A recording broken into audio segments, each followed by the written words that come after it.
Coming up from AirVenture in Oshkosh, it's a family affair for this Blue Angel. A B-17 pilot and co-pilot have a very special kind of crew coordination. An aircraft never seen in public before, and for this pilot, camping at Oshkosh has more amenities than home.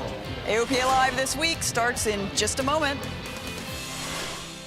Build and flying with the Sonex aircraft B models. The B models offer more room and comfort, more fuel, more panel space, more engine choices, and the same great Sonex aircraft flight characteristics. Learn more at sonexaircraft.com.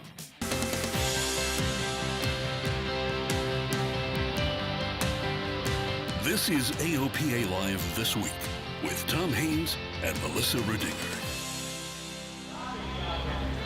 Welcome to AirVenture 2017 from Oshkosh. This is our third and final show from the world's greatest air show and general aviation gathering. And what a week it has been. Crazy, wonderful weather. It has been fantastic. Got the Blue Angels out here today. It's been a really good day so far. Beautiful weather. AirVenture is a great place for families from all walks of life, including some of the most elite aviators on the planet. 2017 is the first year that Blue Angels have flown a full performance here at the show. But it's also a first visit to Oshkosh for a father and son who have flown together for years. And the son just happens to be flight leader and commander for the Blues. AOPA Live's Jennifer Nahn has the story.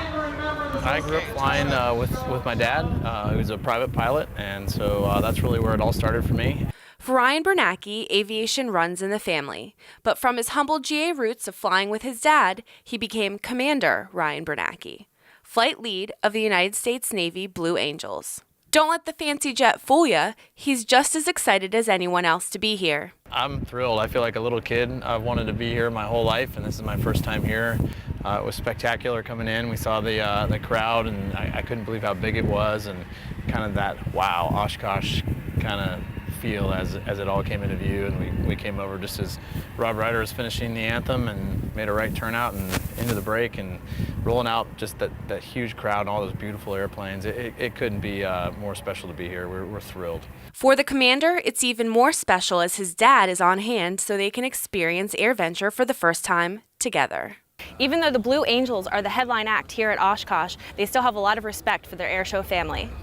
We feel like we're a part of this airshow family, and we learn as much from them as we hope that we can offer as well. And so we certainly, they're great ambassadors, great aviators. Many of them are here today. We certainly relish the opportunity to watch somebody like Michael Goulian or Rob Holland or Sean Tucker or Patty Wagstaff. She took off just as we were landing. Julie Clark, I was watching her fly last week in Idaho. I could go on and on. There's just so many greats, and we're just honored to be a part of it. Proof that Osh is exciting, no matter who you are. Jennifer Nahn, AOPA Live. Great to see families connecting here at AirVenture. That's a great story. I love to see the legacy of a father. Absolutely. Man, the Blues, what a great show they put on here. Crowds all over the airport and all around the perimeter of the airport, too. It's amazing. And another first for AirVenture, or any airfield for that matter. This year, Doc and Fifi flew together. The Super Fortresses are the only airworthy B-29s in the world. The two flew together for the first time this week, and it has been more than 50 years since two B-29s have flown together. But as much as AirVenture is about the machines, it's more about the people who fly them and love them. Pilots and enthusiasts from around the planet make a trip to Oshkosh an annual pilgrimage. Some simply enjoy watching the wide variety of airplanes taking off and landing. Others volunteer or just stroll the grounds checking out the latest tech. Many cherish the time with both their family and the camaraderie of the like-minded. This is Mark Walton's 39th consecutive year at Oshkosh. You initially think, well, it's the airplanes that you come to see, but it's a fabulous place to get to know more people, to have similar interests. So that's the people that bring me back. Yeah. Mark's wife and daughter come every year as well.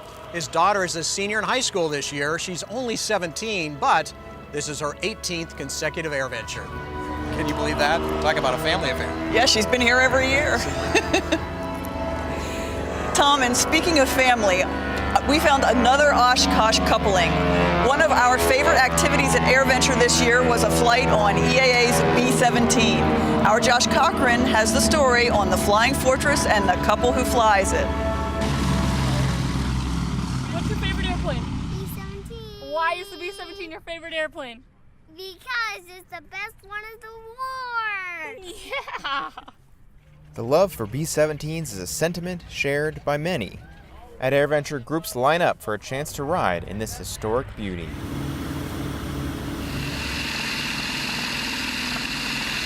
But speaking of love, there's some love going on in the cockpit. The pilots on our flight are a husband and wife team. The husband and wife part kind of came naturally. Kind of a birds and bees thing, but the flying for EAA has been kind of evolved. We've been volunteering for EAA in various sorts ever since we've been married, and that's been about 30 years. So. Lorraine flies the B-17 in her time off when she's not flying a 777 for United Airlines. Ken also flew airliners, but retired 7 years ago. But this historic bird flies a little differently than a high-tech airliner. Yeah, it's like driving a cement truck without power steering. This B-17, called Aluminum Overcast, flies around the country telling the story of the men and women who sacrificed and served in World War II. On the flight with the B-17, you get a taste of what it was like to be one of the brave soldiers over 70 years ago as you walk through the confined spaces and sit in the nose gunner position. For Ken and Lorraine, it adds meaning to the thrill of flying this old airplane. When we first got on it, it was like, oh man, I'm flying a B-17, it's all about me. And then you realize that the whole point is it's not all about you, it's about these guys that did this and gave, in many cases, gave their all. So we're humbled by the opportunity. Josh Cochran, AOPA Live. Moving forward in time, in the 60s, science fiction promised us jetpacks. This year, flying cars are still working to become a viable thing. One such machine is the Samson Switchblade. The flying car continues to come together. This year the wings are done and the company is presently working on the tail. They say it will fly sometime this fall. And speaking of new means of transportation, I got a chance to check out the SureFly. You might have seen pictures of it from the Paris Air Show. It's making its U.S. debut here at AirVenture. The SureFly is designed to carry people. From commuters to first responders, the possibilities are endless, but so too are the questions. Hurdles like, will it be certified as an airplane or a helicopter, a drone, or something else entirely? What kind of a pilot certificate will it require?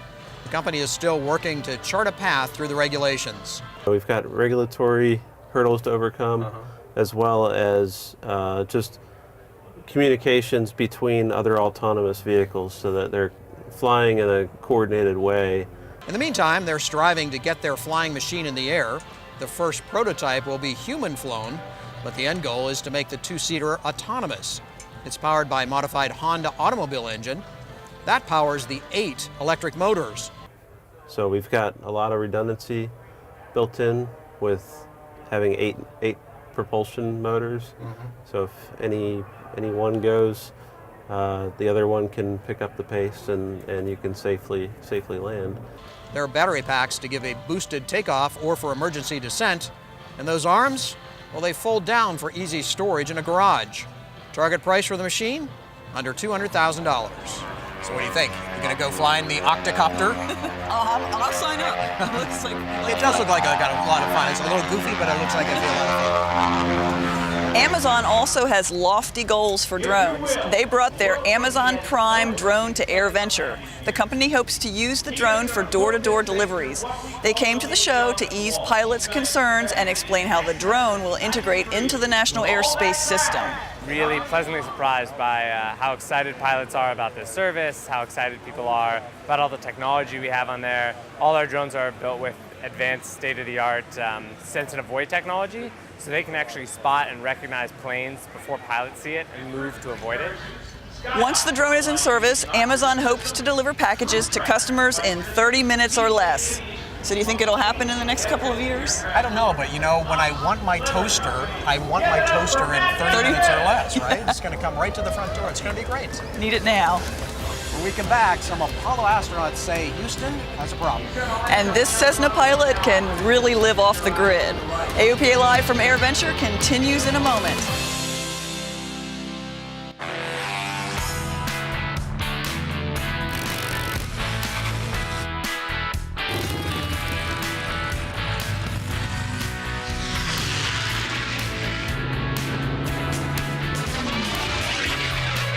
Brightly, instruments for professionals. Welcome back to AirVenture 2017, and while this is the final show for us, the big show continues through Sunday. There is plenty still left to see. Including something never seen at an air show before. They call it the Night Stalker. Here's more from AOPA Live's Paul Harrop. We do some missions that are similar to what a CH-47 would do, but this aircraft in particular maxes out at 54,000 pounds. It's a very powerful aircraft with a lot of different equipment on it that allows us to pretty much do anything we need to globally to support specialized forces around the world and get them to where they need to be going. And the Army's 160th Special Operations Aviation Regiment has been very busy. Since 9/11, the Chinook has kind of been the centerpiece of military operations in the area with respect to aviation, for the Army in particular. It's a very capable aircraft at high altitude, hot weather conditions, and it provides maximum aircraft loads. And so it's a very versatile aircraft, and it provides a lot of utility for whoever desires to use it. With so many years of faithful service, this Chinook and its crew is happy to be in Oshkosh. It's a rare opportunity for people to kind of see what this aircraft is, who the people are that work on it and maintain it, and it's just a really fortuitous opportunity for us to come up here and be a part of an air show, especially this type of air show. So this is something new for us, but it's just really good to be out here and interact with the public and let them see, obviously a very special airframe from a very special selective organization that does some very unique things in the military and for our armed forces of our nation and other nations. And like most pilots, Chief Warrant Officer Ryan Walters is a little partial to his ride. It's a great airframe. I wouldn't want to fly anything else in the Army, so I love it. Paul Harrop, AOPA Live. But we can't get out of this without talking politics. But stay with us, this is important. During Mark Baker's pilot town hall meeting on Friday, he once again told pilots that it's critical that we kill H.R. 2997, the House bill that would privatize air traffic control with the airlines in charge. The challenge is we have to fight this thing in quick sound bites to say no, modernization yes, privatization no. That's the quick sound bite we have to get people to understand. Yes, we're for modernization, not through privatization. But the good news is you can really make a difference. So we're going to need you to be very involved. Also, get your friends and family, your neighbors involved, and tell them why. This is an issue that most people just don't know about, and they don't think of it necessarily as shrinking government. Sometimes it's not a bad thing. Unfortunately, this particular issue, very dangerous to all of us as general aviation, and could dramatically affect the way we think and access to airspace 5 and 10 years from now. Go to the website listed there on your screen, put in your cell phone number, and we'll call you back and connect you directly with your representative in Congress. These calls really do matter. And that's a point that Senator James Inhofe made when Mark talked to him at AirVenture. Pilots can make a real difference in Congress. I remember when the House was sold on that bill, it was something like 80% maybe were for it. Until you guys got all the general aviation people involved, and all of a sudden people realized they're wrong, and now they don't have a majority. So I didn't do that. I carried your message. That's all I did. And Senator Inhofe said that we must always be vigilant against privatization. You never want to assume once you have victory that it's over, because I know that in the case of Bill Schuster, he's committed to privatizing the system. And I've flown now for over 12,000 hours. I've flown a lot of instruments in that time. I know the controllers by the first name, many of them. And even though their unions supported it, I have yet to find my first air traffic controller who is for privatizing. The annual gathering of women and girls from all over the country for Women Soar, You Soar program is a highly anticipated part of AirVenture. We caught up with this year's class. This is the 13th year for Women Soar, You Soar. It's high school age girls, 14 to 18. We try to empower them to believe in themselves, go after their dreams, recognize that other people want to help educate, open doors, and encourage them to follow their dreams. And these 59 young ladies have dreams all over the aviation spectrum, from engineers to aerial photographers to military pilots. Alongside their mentors, they have a lot of fun during the 4-day program. We have done some really cool stuff with Women's Soar this week. I got to fly in a seaplane for the first time, which was really, really awesome. And just all the girls that I've met this year, they're all awesome. And it all seems to be making an impact. So the Women's Soar USOAR program is just amazing because it gives information, but it also empowers girls. It shows that we can work together even if we're from different backgrounds. And it gives you a sense that you're not alone. But it's not just those in the program who are being inspired. While we're mentors to the junior girls, they mentor us and help us in different ways also. And that's a really good energy and exchange, I think, for all of us. Them getting exposed to everything, them getting into all the different workshops, it's just opening the scope and it's opening up the opportunities of, hey, I didn't even know that existed. We get that so much every single day. I had no idea that even existed. And after another great week at Oshkosh, only one regret was heard. So I wish that I would have known something about this type of program when I was in high school. I think the road might have been much easier if I'd had a program like this. It would have shortened the route. It would have made it more defining, and I'm pretty go forward, okay, I'm not going to stop just because you said no. But there are a lot of people who really want to and they get mired down in the no, or I don't know the answer to that question. So we help the girls answer the questions for their dreams and get them on their way. Women's Soar USOAR is a great group of mentors and a great group of young ladies. We look forward to seeing them in the airports, skies, and the left seats soon.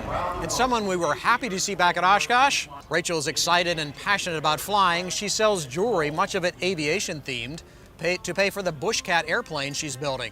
Rachel was just getting started last year and she's made major progress. So far it's been really fun. I absolutely love it. I have about 70 hours into the plane right now, which is pretty good considering how much is done. And I'm hoping it won't be too much longer because I do love it, but I want to fly it. Rachel is working hard to solo on her 16th birthday. Her goal is to fly the airplane to AirVenture next year. Across the industry, we're working to get students Rachel's age into aviation and STEM fields.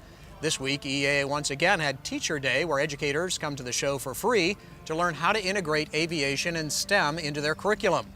The teachers got hands-on experience flying Redbird simulators and learned about the importance of introducing students to STEM at a young age. Passion stimulates learning. Curiosity stimulates dreams that they might not even known that they had. And we are the facilitators of that. So if we can introduce a new passion for them that benefits everyone, the call for pilots is huge in these next coming years. I'm proud to be a part of that. AOPA was also involved in Teacher Day, informing educators about the new AOPA high school curriculum that's all in development by AOPA's You Can Fly program. Several Apollo astronauts are celebrating a bit of a reunion here in Oshkosh.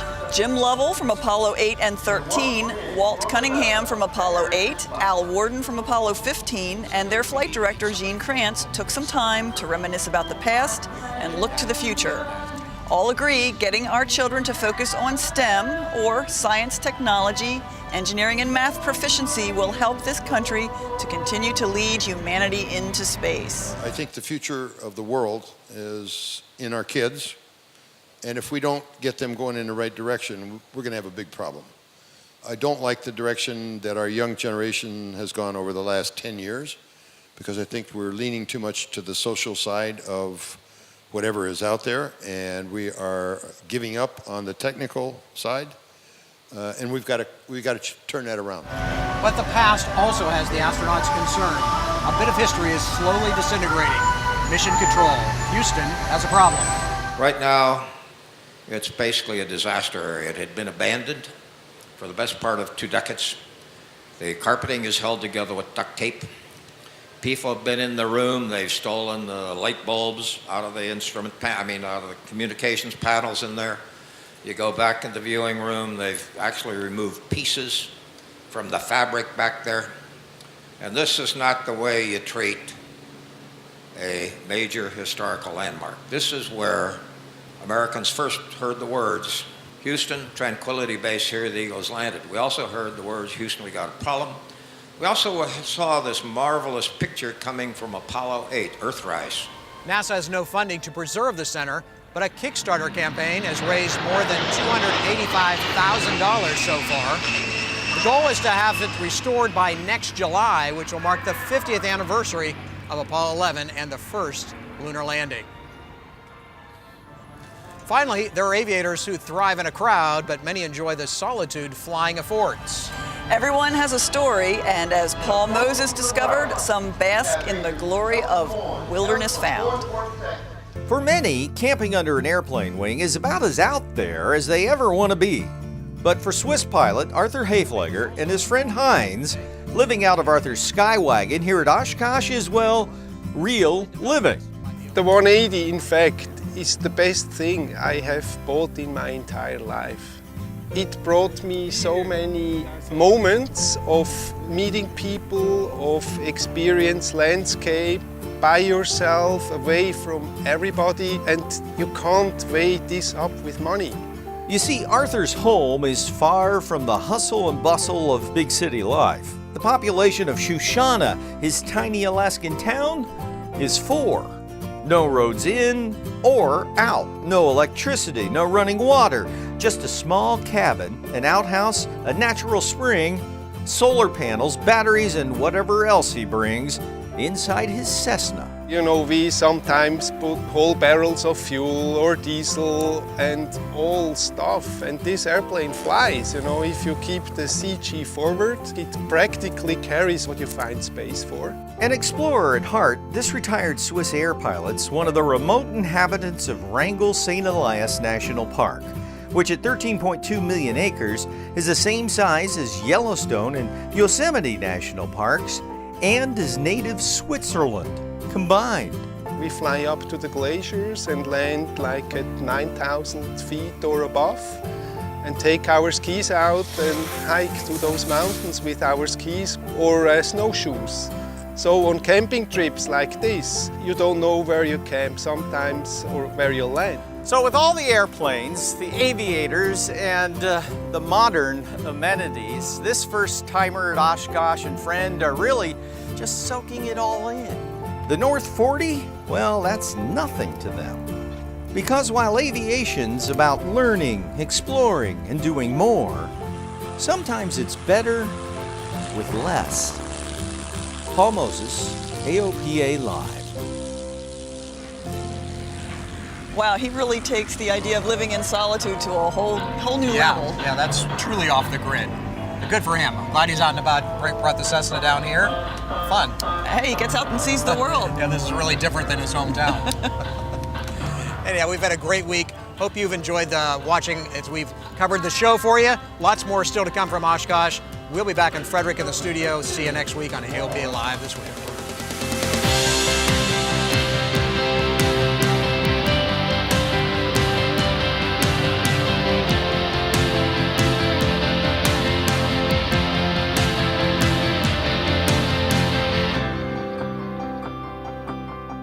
Meet the pilots who fly with AOPA Insurance. They love flying and saving money, just like you. At AOPA Insurance, we understand how you fly and provide the coverage you need to keep on flying. Call for a free quote and see which AOPA insurance plan is right for you.